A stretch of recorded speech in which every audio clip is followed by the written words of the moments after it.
সিদরাতুল মুনতাহা। এটা হচ্ছে একটা বড়ই গাছ। বড়ই গাছ দেখেছেন তো? এটা নবীজি বলছেন এত চমৎকার এই বড়ই গাছ, এর মধ্যে এত বেশি রং ছিল যে রংগুলোকে আমি ব্যাখ্যা করতে পারবো। এর পাতাগুলো ছিল হাতির কানের মতো এবং এর ফলগুলো ছিল মটকার মতো বড় বড় এক একটা, এবং এর মধ্যে প্রজাপতি বসেছিল। এই প্রজাপতিগুলোর রং এত চমৎকার যেগুলো আমাদের পৃথিবীর রঙের মতো নয়। এগুলো ব্যাখ্যা করার মতো শব্দ আমাদের কাছে নাই। অ্যামেজিং। এটা কোন জায়গা? আমাদের সবার রূহগুলো যেখানে উঠে যায়। এটা কোন জায়গা? আমাদের সবার নেক আমলগুলো যেখানে উঠে যায়। সবার রূহ, মৃত ব্যক্তিদের রূহ বা আত্মা এবং নেক আমলগুলো এই পর্যন্ত ওঠে, এরপরে সেখান থেকে উঠিয়ে নেওয়া হয়, এরপরে তারা যেতে। একইভাবে উপর থেকে আল্লাহ পাকের কোনো আদেশ আসলে এই সিদরাতুল মুনতাহা পর্যন্ত আসে, এরপর সেখান থেকে নিয়ে আসে। আমি বুঝতে পারছি? এই হলো সিদরাতুল মুনতাহা, যেটা ফেরেশতাদের শেষ সীমা। এরপরে ফেরেশতারা আর যেতে পারবে না। আল্লাহ পাকের নিকটবর্তী ফেরেশতারা ছাড়া নর্মাল যারা, তারা ওখানে যেতে পারবে। নর্মাল মানে বলছি যারা এমনি অন্য দায়িত্বে আছেন, তারা সেখানে যেতে পারবে না। এই পর্যন্ত লাস্ট ওই যে লাইন থাকে না, ডেড লাইন, এরপর যেতে পারবে। এবার আমাদের নবীকে এখানে বাহন চেঞ্জ করে দেওয়া হলো, অন্য একটা বাহন আরো দ্রুতগামী তাকে দেওয়া হলো। এই বাহনে করে নবীজি একদম আলো পর্দা ভেদ করে উঠছেন, আল্লাহ পাকের একদম কাছাকাছি আসছে। কাছাকাছি আসার পর তিনি বলছেন, আমি তখন শুনতে পেলাম যে আল্লাহ পাকের নিকটস্থ ফেরেশতা যারা আল্লাহর আদেশ লিখে রাখেন, তারা কলম দিয়ে লিখছে আল্লাহর আদেশ। এই কলমের লেখার খসখস শব্দ আমি শুনতে পাচ্ছি। এবার আল্লাহ রাব্বুল আলামিন তাকে কাছে নিয়ে, শোনেন প্রিয় ভাই, উম্মতে মুহাম্মাদি শুনে রাখো, আল্লাহ পাক 3টা স্পেশাল ওহী করলেন। কয়টা ভাই? 3টা। অন্যান্য অনেক কথা তো হয়েছে, সেগুলো তো আমরা হাদিসের মধ্যে আমরা ডিটেইলস বলতে পারছি না, সময় শর্ট। 3টা স্পেশাল ওহী আল্লাহ রাব্বুল আলামিন করেছেন। তার প্রথমটা হচ্ছে নবী সাল্লাল্লাহু আলাইহি ওয়াসাল্লামকে এই জায়গায় 50 ওয়াক্ত নামাজ হাদিয়া গিফট দেয়া হলো। কত ওয়াক্ত? এবার নবীজি 50 ওয়াক্ত নিয়ে চলে আসছেন। পরের দুটো পরে বলছি। 50 ওয়াক্ত নিয়ে চলে আসছেন। আসার সময় এই যে ষষ্ঠ আসমানে, পঞ্চম আসমানে কার সাথে দেখা? মুসা। কে আমাকে করছে? মুসা আলাইহিস সালাম। তিনি বলছেন, আল্লাহ পাক কি দিয়েছেন আপনাকে? নবী সাল্লাল্লাহু আলাইহি ওয়াসাল্লাম বলছেন 50 ওয়াক্ত নামাজ। কত ওয়াক্ত? 50 ওয়াক্ত। এবার মুসা আলাইহিস সালাম বলছেন, আমার উম্মতকে 2 ওয়াক্ত নামাজ দেওয়া হয়েছে, সেটাই আমার উম্মত আদায় করতে পারে না। 50 ওয়াক্ত নামাজ আপনার উম্মত পারবে না, আপনি কমাই নিয়ে আসেন যান। তিনি আবার গেলেন 50 থেকে 45, আবার 45 থেকে 40, 40 থেকে 35, 35 থেকে 30, এই করতে করতে করতে করতে 5 ওয়াক্ত যখন আসলো, তখন নবীজিকে বলা হচ্ছে আপনি আরো কমাই নিয়ে আসেন। নবীজি বলছেন, আমার যেন লজ্জা লাগছে, আল্লাহ পাক আমাকে এত বেশি কমিয়ে দিলেন, আরো কমাতে চাইতে আমার লজ্জা লাগছে। দেখেন, মুসা আলাইহিস সালাম বলেছিলেন আমার উম্মতকে 2 ওয়াক্ত নামাজ দেয়া হয়েছিল, আদায় করতে পারে নাই। উম্মতে মুহাম্মাদের মধ্যে এমন মানুষ নাই 2 ওয়াক্ত 1 ওয়াক্ত নামাজও পড়তে পারে না। নবীদের এটা হিকমা, দূরদর্শিতা। এবার নবী সাল্লাল্লাহু আলাইহি ওয়াসাল্লাম আল্লাহর কাছে গিয়ে আরজি পেশ করছেন। আল্লাহ রাব্বুল আলামিন বলছেন, 5 ওয়াক্ত নামাজ আমি দিলাম, কিন্তু 5 ওয়াক্ত যদি তোমার উম্মত আদায় করে 50 ওয়াক্তের নেকি দেওয়া হবে। আরেকটা বেনিফিট তোমার উম্মতের যে কোনো ব্যক্তি যে আমলই করুক না কেন 10 গুণ বাড়ায় নেকি দেওয়া হবে। কিন্তু তোমার উম্মতের কোনো ব্যক্তি যদি গুনাহ করে, তাহলে গুনাহকে 10 গুণ বাড়ায় দিব না। গুনাহ একটাই থাকবে। গুনাহ কি হবে? একটাই থাকবে। আর নেকির কাজ করলে 10 গুণ বাড়ায় দেওয়া হবে। 1 টাকা দান করছেন 10 টাকার নেকি হবে। 1 রাকাত নামাজ পড়ছেন 10 টাকাতে নেকি হবে। একটা সেজদা করছেন 10টা সেজদার নেকি হবে। কথা বুঝতে পারছেন? এটা হলো একটা গিফট বা হাদিয়া। সেকেন্ড গিফটটা হচ্ছে আল্লাহ রাব্বুল আলামিন নবী সাল্লাল্লাহু আলাইহি ওয়াসাল্লামকে সূরা বাকারার শেষের 2টা বা 3টা আয়াত ওহী করলেন। কয়টা ভাই? শেষের 2টা বা 3টা। লিল্লাহি মা ফিস সামাওয়াতি, এখান থেকে ফানসুরনা আলাল কওমিল কাফিরিন পর্যন্ত। এই আয়াতগুলোর ফজিলত সম্পর্কে এসেছে যে রাতের বেলা কেউ যদি এই আয়াতগুলো পড়ে ঘুমায়, সূরা বাকারার শেষের 2টা বা 3টা পড়ে ঘুমায়, সারা রাত তাহাজ্জুদের নেকি পাবে এবং দৃশ্য অদৃশ্যের কোনো ক্ষতি, তার কোনো অনিষ্ট সাধন করতে পারবে না। এই যে সমস্যা হয় ঘুমের মধ্যে, জিনের সমস্যা, জাদুর সমস্যা, বদনজর ইত্যাদি, কোনো রকম প্রবলেম তাকে ফেস করতে হবে না। সূরা বাকারার শেষের কয় আয়াত? কমপক্ষে 2 আয়াত, যদি পারেন 3টা আয়াত পড়বেন। 2টা হাদিয়া হলো। 3 নম্বর হাদিয়াটা আরো বড়। 3 নম্বর হাদিয়া হচ্ছে নবী সাল্লাল্লাহু আলাইহি ওয়াসাল্লামকে আল্লাহ পাক বললেন, তোমার উম্মতের, গৌর করে শুনেন, তোমার উম্মতের যে কোনো ব্যক্তি যত পাপই করুক না কেন, যদি আমার সাথে শিরকের পাপ না করে, শিরকের পাপ ছাড়া আমার সাথে সাক্ষাৎ করে, আসমান জমিন সমান যদি পাপ করে, আমি আল্লাহ তার সামনে আসমান জমিন সমান ক্ষমা নিয়ে হাজির হব। এই উম্মতের যে কোনো ব্যক্তি খালি লা ইলাহা ইল্লাল্লাহ মুখ দিয়ে পড়েছে, ইসলামের সামনে আত্মসমর্পণ করেছে এবং শিরক মুক্ত আমল করেছে, বেদাত মুক্ত আমল করেছে, ঠিক আছে, তার যত বড় বড় পাপই থাকুক না কেন, ইনশাআল্লাহ আল্লাহ পাক কোনো না কোনো ওসিলায় সেই পাপ মাফ করে দেবেন ইনশাআল্লাহ। এটা একদম লিখিত হয়ে গেছে। জান্নাতীদের 120 কাতার হবে, এই 120 কাতার মানুষের মধ্যে 80 কাতার হবে উম্মত মুহাম্মদ। আমরা কি শিরক মুক্ত আমল করতে পারবো না ভাই? সাহাবীরা অবাক হয়ে বলছেন, যদি সে চুরি করে, যদি সে জেনা করে, নবীজি বলছেন যদি সে চুরিও করে, যদি সে জেনাও করে, তবুও তাওহীদ ঠিক থাকলে জান্নাতে চলে যাবে। এমনকি তাওহীদ ঠিক করে চুরি করা শুরু করবো, তাওহীদ ঠিক করে কি জেনা করা শুরু করবো? এখানে আল্লাহ পাকের তাওহীদের গুরুত্ব বোঝানো হচ্ছে। আর যে ব্যক্তি প্রকৃত তাওহীদে থাকবে সে কি জেনা করতে পারবে? আল্লাহ পাক আমাদের সবাইকে এই 3টা হাদিয়া গ্রহণ করার তৌফিক দান। আমার সাথে বলেন, 50 ওয়াক্ত নামাজ মানে 5 ওয়াক্ত, 5 ওয়াক্ত মানেই 50 ওয়াক্ত। 1 ওয়াক্ত পড়ছি মানে 5 ওয়াক্ত পড়ছি, 1 ওয়াক্ত পড়ছি মানে 10 ওয়াক্ত পড়ছি, 1 ওয়াক্ত পড়ছি মানে 10 ওয়াক্ত পড়ছি। আমরা কিন্তু 50 ওয়াক্তের নেকিই পাচ্ছি ইনশাআল্লাহ। আমরা সবাই 5 ওয়াক্ত নামাজের হেফাজত করতে পারবো ইনশাআল্লাহ। আল্লাহ পাক তৌফিক এনায়েত করুন, আমিন। আমরা কি সূরা বাকারার শেষের আয়াতগুলো মুখস্থ করতে পারবো ইনশাআল্লাহ? প্রত্যেক রাতে আমল করবো তো ইনশাআল্লাহ। আর শিরক মুক্ত আমল করার চেষ্টা করবো ইনশাআল্লাহ। একটা বই পড়বেন, কিতাবুত তাওহীদ, শিরক সম্পর্কে জানতে পারবেন ইনশাআল্লাহ। আল্লাহ পাক তৌফিক দান করুন। এবার নবীজি আসছেন, একটু শেষের দিকে মনোযোগ দেন, মনোযোগ হারান না, আর কিছু কথা বাকি আছে। নবীজি এবার আসছেন, আসার সময় তাকে জান্নাত জাহান্নাম দেখানো হয়েছে। কি দেখানো হয়েছে? জান্নাত এবং জাহান্নাম। নবীজি বলছেন, আমি জান্নাতকে দেখলাম, বিশৃঙ্খলা করেন না, আমি জান্নাতকে দেখলাম, জান্নাতকে দেখলাম, জান্নাতকে ঘিরে রাখা হয়েছে কষ্ট, ক্লেশ, এগুলো দিয়ে। মানে জান্নাতটা ঘেরা আছে কষ্ট দিয়ে, মানে জান্নাতে যেতে হলে কষ্ট করতে হবে, ঠিক আছে? ফজরের নামাজ উঠতে কষ্ট হয় না? সুদ ছেড়ে দেবো, ওটা কষ্ট লাগতেছে না? কষ্ট হবে। আল্লাহর পথে চলতে হলে কিন্তু কষ্ট হবে, মানুষ ভালো মন্দ বলবে, অনেক সমস্যা।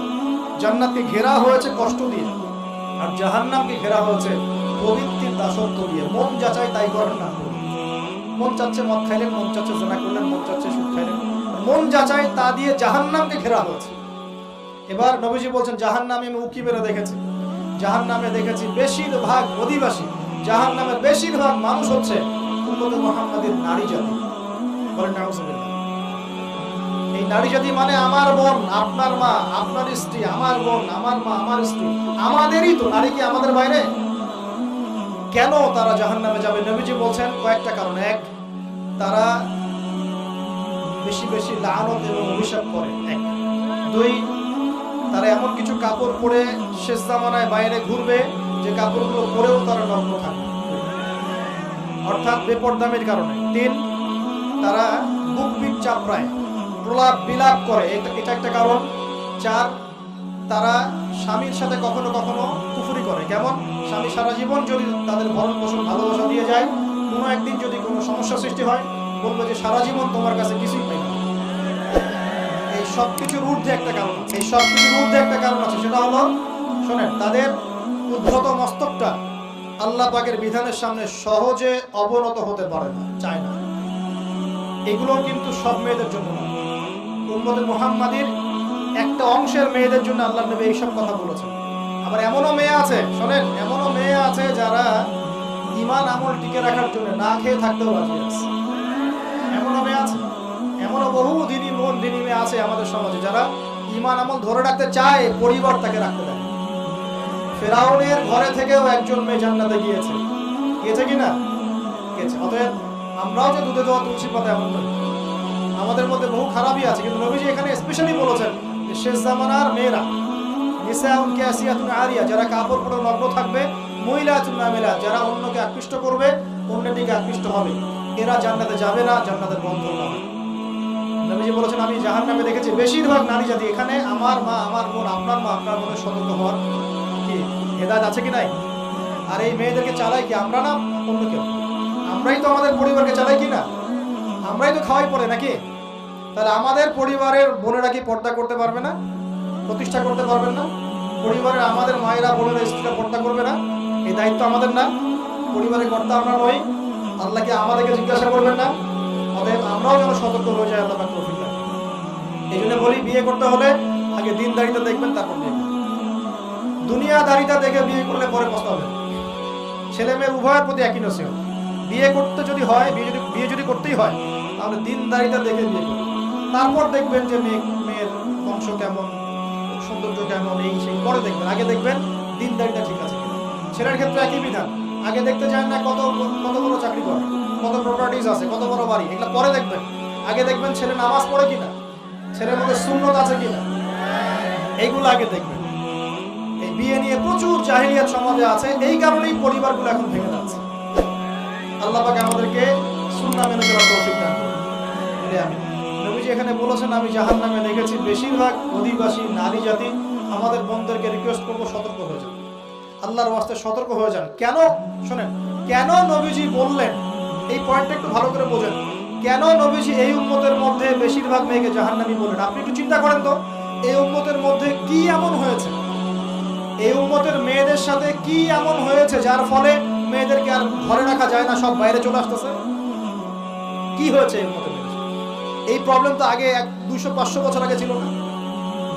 500 বছর আগে আপনি কি কোনো মেয়েকে দেখেছেন আমাদের মেয়েদের মতো বেপর্দায় সারা রাস্তাঘাট, গ্রামগঞ্জ, একদম অফিস আদালত বাজার ঘাট সব ঘুরে বেড়াচ্ছে? দেখেছেন 500 বছর আগে, 300 বছর আগে, 200 বছর আগে? লাস্ট সমসাময়িক সময় কি এমন হলো যে মেয়েদেরকে আর ঘরে রাখা যায় না? আমি একটা শব্দ বলে দিই, বাসায় গিয়ে রিসার্চ করবো, সব বলে দিব। লাস্ট 100-200-300 বছরে একটা মুভমেন্ট, একটা আদর্শ ছড়িয়ে পড়েছে বিশ্বের মধ্যে, তার নাম হলো ফেমিনিস্ট রেভলিউশন। মনে থাকবে, ফেমিনিস্ট রেভলিউশন। এটা নিয়ে ঘাটাঘাটি করেন, বুঝতে পারবেন কেন জাহান্নামের বেশিরভাগ অধিবাসী জাহান্নামে যাবে, নারীরা কেন জাহান্নামে যাবে বেশি বেশি। এই মুভমেন্টটা নিয়ে পড়াশোনা করলেই বুঝতে পারবেন। আল্লাহ পাক আমাদেরকে বোঝার তৌফিক দান করুন, অন্তরের চোখ খোলার তৌফিক দান করুন। নবীজি আরো বলছেন, আমি জাহান্নামে গেলাম, জাহান্নাম আমাকে দেখানো হলো, এবং সেখানে আমি একজন ফেরেশতাকে দেখলাম। কি দেখলাম? এই ফেরেশতা আমাকে দেখে হাসে নাই। সবাই মনোযোগ দেন, মেরাজের রাতের সবাই নবী সাল্লাল্লাহু আলাইহি ওয়াসাল্লামের সাথে হাসি মুখে সাক্ষাৎ করেছেন এই ফেরেশতা বাদ দিয়ে। নবীজি বললেন জিবরাইল আলাইহিস সালামকে, সে এত গম্ভীর কেন, তার চেহারা হাসি নাই কেন? জিবরাইল আলাইহিস সালাম বলছেন, যখন থেকে আল্লাহ পাক তাকে জাহান্নামের দায়িত্ব দিয়েছেন, যেদিন থেকে আল্লাহ পাক এই ফেরেশতাকে জাহান্নামের দায়িত্ব দিয়েছেন, ওই দিন থেকে তার চেহারার হাসি চলে গেছে। কিছু বলতে হবে? কেন হাসি চলে গেল? খুশিতে? জাহান্নামে আল্লাহ পাকের আযাব এবং এই আযাবের দায়িত্ব পালন করতে গিয়ে তার চেহারা থেকে হাসি চলে গেছে। নবীজি জানালেন তার নাম হচ্ছে মালিক। কি নাম? মালিক। আমরা দোয়া করি আমরা যেন তার সাক্ষাৎ না পাই, আমরা দোয়া করি আমরা যেন তার সাক্ষাৎ না পাই। আমিন। এবার নবী সাল্লাল্লাহু আলাইহি ওয়াসাল্লাম আসছেন, আসার সময় সুঘ্রাণ পাচ্ছেন। সুঘ্রাণ, ও একটা কথা বলি নাই, জান্নাতে তিনি যখন দেখলেন, সেখানে দেখলেন যে এখানে বেশিরভাগ অধিবাসী হচ্ছে এই উম্মতের গরিব মানুষ। এই উম্মতের কারা?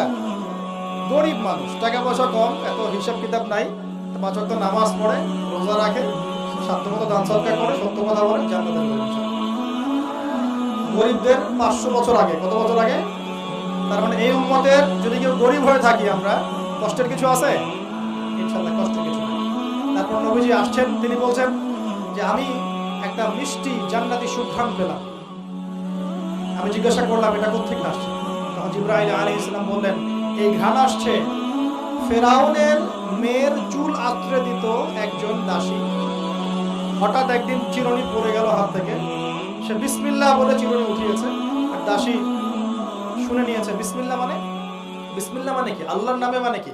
তোমার কি ফেরাউন আমার বাবা ছাড়া আরো কোনো ইলাহ আছে নাকি? তখন সেই মহিলা বলেছিল, হ্যাঁ আমি এক আল্লাহর ইবাদত করি, ফেরাউনেরও রব হচ্ছে আমার আল্লাহ। এই অপরাধে তাকে ফেরাউন বড় আগুনের কুণ্ডলি খুঁড়ে তাকে ওখানে নামিয়ে দিয়েছিল, এবং তার 3টা কি 4টা বাচ্চা ছিল, এই সব বাচ্চাগুলোকে তার চোখের সামনে পুড়িয়ে দিয়েছে। শেষে একটা বাচ্চা ছিল, কোলের বাচ্চা, এই বাচ্চাকে নিয়ে সে লাফ দিবে, তাকে বাধ্য করা হচ্ছে, সে তো নিজে মরতে রাজি, কিন্তু বাচ্চাটা মায়া লাগবে না, সে বাচ্চাকে নিয়ে লাফ দিতে চাচ্ছে না। তখন আল্লাহ পাক ওই বাচ্চার জবানে আল্লাহর কুদরত, আল্লাহর মুজিজা চালু করে দিলেন। ওই বাচ্চা কথা বলা শুরু করলো। ওই বাচ্চা বলল, হে আম্মা ইসবিরি ইয়া উম্মা, হে আমার মা সবর করো। ফাইন্না মাউইদুনাল জান্নাহ, আমাদের জন্য আল্লাহ পাক জান্নাত রেখেছেন। লাভ দিয়ে জান্নাত। ওই যে ফেরাউনের স্ত্রী বলা ঠিক না এখানে, ফেরাউনের ওই দাসী যে চুল আশ্রয় দিত, আসিয়া, যার নাম বলা হয় কোনো জায়গায় আসিয়া, এবং তার সন্তানদেরকে যেখানে দাফন করা হয়েছে ওখান থেকে জান্নাতের ঘ্রাণ আসছে। কে পেলেন এই ঘ্রাণ? রাসূলুল্লাহ সাল্লাল্লাহু আলাইহি ওয়াসাল্লাম। এবার তিনি চলে আসছেন, এসে কাবা ঘরের হাতিমে আবার এসে সেখানে আসলেন। এখানে বিমর্ষ মুখে বসে আছে। কেন মন খারাপ? যে আমি যদি এই ঘটনা যদি কালকে এখন সকালে সবাইকে বলা শুরু করি, সবাই তো আমাকে এখন কি বলবে? মিথ্যাবাদী। এমনিই তো মিথ্যাবাদী বলছে, এখন এই ঘটনা আবার বিশ্বাস করবে কি? এখন সকালবেলা আবু জাহেল আসছে, আয়েশা বলছে যে কি নতুন কিছু ঘটনা ঘটছে নাকি, নতুন কোনো ঘটনা আছে নাকি, টিটকারি করবো আমি। রাসূল সাল্লাল্লাহু আলাইহি ওয়াসাল্লাম বলছেন, আমি গতকালকে আকসায় গিয়েছিলাম। এখন আবু জাহেল বলছে, চমৎকার, আকসায় গিয়েছিলেন তাই নাকি, আর কি করেছেন? আমি এই ঘটনা ঘটেছে আমার সাথে। তখন সবাইকে সে ঢোল পিটায় নিয়ে আসলো, আরে আসো আসো, মুহাম্মদ কি বলে শোনো, দেখো কি বলে, তো পাগল হয়ে গেছে না? যে আকসায় গিয়েছিল, বলো তো আকসায় কি কি আছে? সুবহানাল্লাহ, আল্লাহ রাব্বুল আলামিন এখন যেমন ভিডিও দেখি না আমরা, এইভাবে আল্লাহ রাব্বুল আলামিন মসজিদুল আকসাকে নবীর সামনে তুলে ধরলেন সামনে। এবং নবী সাল্লাল্লাহু আলাইহি ওয়াসাল্লাম দেখে দেখে বলছেন আকসায় কয়টা দরজা আছে, কয়টা জান্নাত আছে, পূর্ব দিকে কি আছে, পশ্চিম দিকে কি আছে, সিঁড়ি কয়টা, সব বলে দিলেন।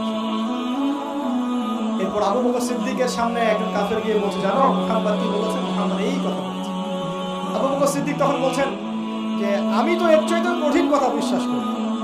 আমি তো বিশ্বাস করি যে নবী সাল্লাল্লাহু আলাইহি ওয়াসাল্লামের কাছে আসমান থেকে আল্লাহর ওহী আসে। আর মেরাজের রাতটা এমন কি, আমি তো বিশ্বাস করি আল্লাহ তার সাথে কথা বলেন, আল্লাহ পাকের কথা তার কাছে আসে, আল্লাহর কালাম তার কাছে আসে। ওই দিন থেকে নবী সাল্লাল্লাহু আলাইহি ওয়াসাল্লামের এই সাহাবীর নাম হয়ে গেল আবু বকর সিদ্দিক। এখন এর মাঝখানে আর কয়েকটা কথা হয়েছে, আমাদের নবী পরে হাদিসে জানিয়েছেন, এগুলো বলে শেষ করছি। নবীজি বলছেন, আমি যখন মেরাজের রাতে গিয়েছি আমাকে আল্লাহ পাক কিছু আযাব দেখিয়েছেন। কি দেখেছেন ভাই? আমরা দোয়া করি আল্লাহ পাক এই আযাবগুলো থেকে আমাদেরকে বাঁচান, এবং যে পাপের কারণে এই আযাব হয় সে পাপ থেকে আমাদেরকে বাঁচান। বলেন আমিন। আর একটা কথা বলে রাখি, যেহেতু নবীকে এই আযাবগুলো দেখানো হয়েছে, অন্য কোনো নবীকে কিন্তু দেখানো হয় নাই। কাকে দেখানো হয়েছে? আমাদের নবীকে। তার মানে এই পাপগুলো এবং এই আযাব আমাদের উম্মতের মধ্যেই বেশি থাকে। বুঝতে পারছেন না? এই আযাব এবং পাপগুলো কি অন্য কোনো নবীকে দেখানো হয়েছে? আমাদের নবীকে দেখানোর কারণ কি? কারণ আপনার উম্মতের মধ্যে এই পাপগুলো ছড়াবে বেশি, এবং আপনার উম্মতের একটা অংশ এই আযাবগুলো ভোগ করবে। কি আযাব? নবীজি যাচ্ছেন, দেখছেন, যুবকরা শুনো ভালো করে, নবীজি দেখছেন একটা চুলা, কি ভাই, তন্দুর রুটি দেখেছেন যে চুলায় রান্না করে, ঠিক ওই রকম শব্দই হাদিসে এসেছে, তন্দুর। এই চুলা এমন চুলা যার মাথাটা হচ্ছে সরু, নিচের দিকটা মোটা, নিচে আগুন জ্বলছে, ভিতরে কিছু মানুষ আছে, নিচ থেকে আগুনের দাবদাহ আসছে। যখনই আগুন আসছে জাহান্নামের, তখন তারা ধাউ ধাউ করে উপরে উঠছে, আবার যখন আগুন নেমে যায় তখন তারা নিচে নেমে।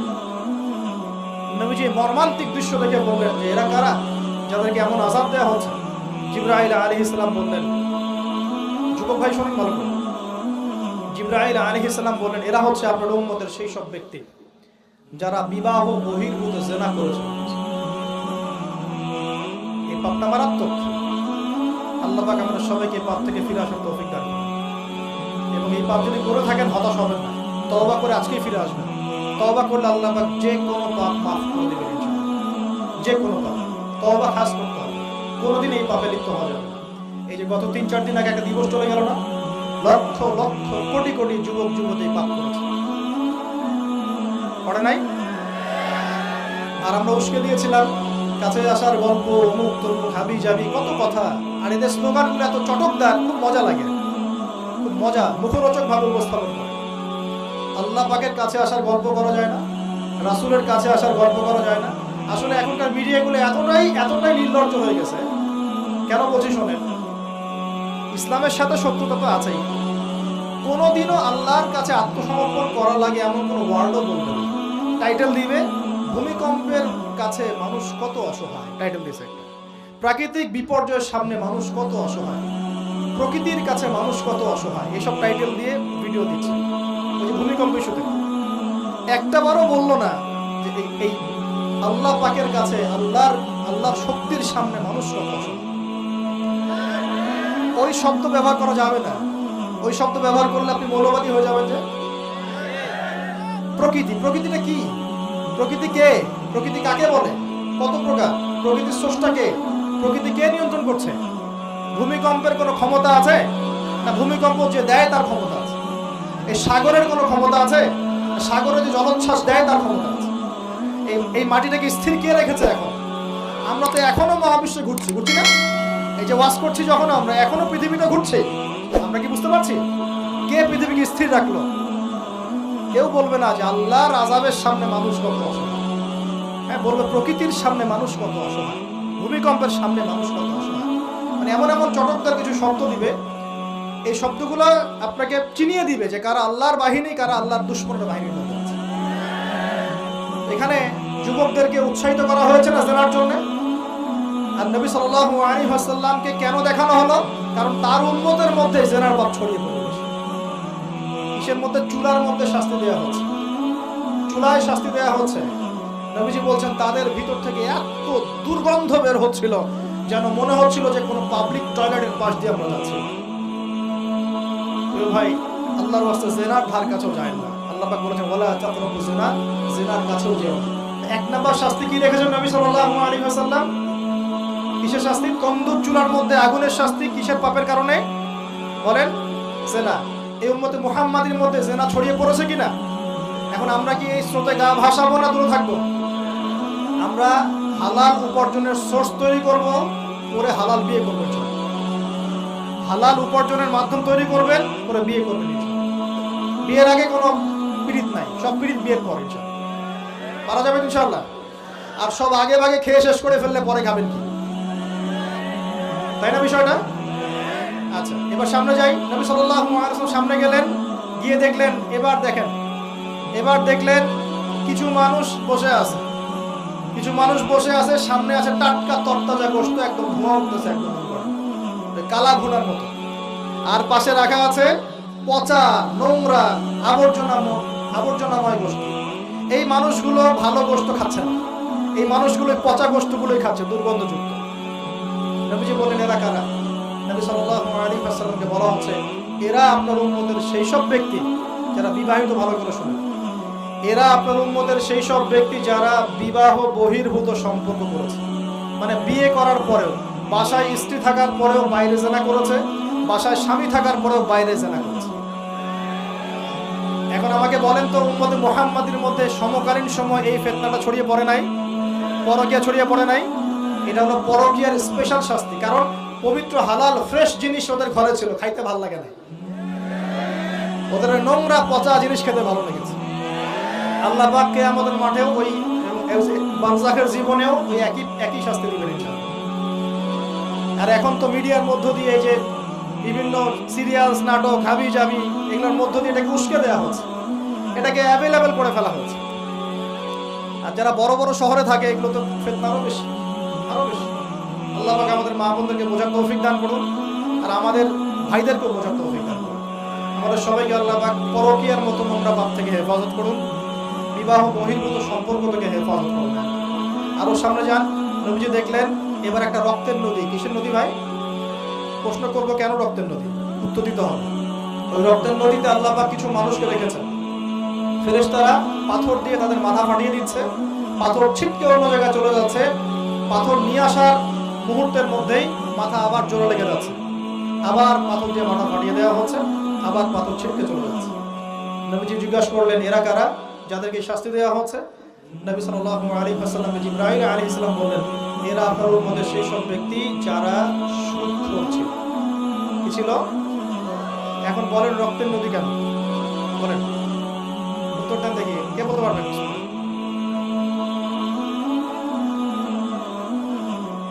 মাশাআল্লাহ, মাশাআল্লাহ, শুকরিয়া। সুদের মধ্য দিয়ে এক শ্রেণীর মানুষ ধনী হয় আর এক শ্রেণীর মানুষ গরিব হয়। সুদের মধ্য দিয়ে গরিব মানুষের রক্তটাকে চুষে খাওয়া। এই কারণেই কিয়ামতের মাঠে এবং বারজাখের জীবনে রক্তের নদীতে ফেলে মাথাটা ফাটিয়ে দেওয়া। মাথা কেন ফাটানো হবে? এই মাথা দিয়ে শয়তানি বুদ্ধিটা বের করেছিল যে ইন্নামাল বাইউ মিসলুর রিবা, সুদ হচ্ছে ব্যবসার মতোই। এই শয়তানি কোথা থেকে বলেছে? এই মাথা থেকে। এই কোন মাথা মাথায় দাও। আল্লাহ পাকের শাস্তি খুব নিপুণ। আমি চিন্তা করার চেষ্টা করেছিলাম আজকে কেন এই শাস্তিগুলো এইভাবে আসবে। আল্লাহু আ'লাম।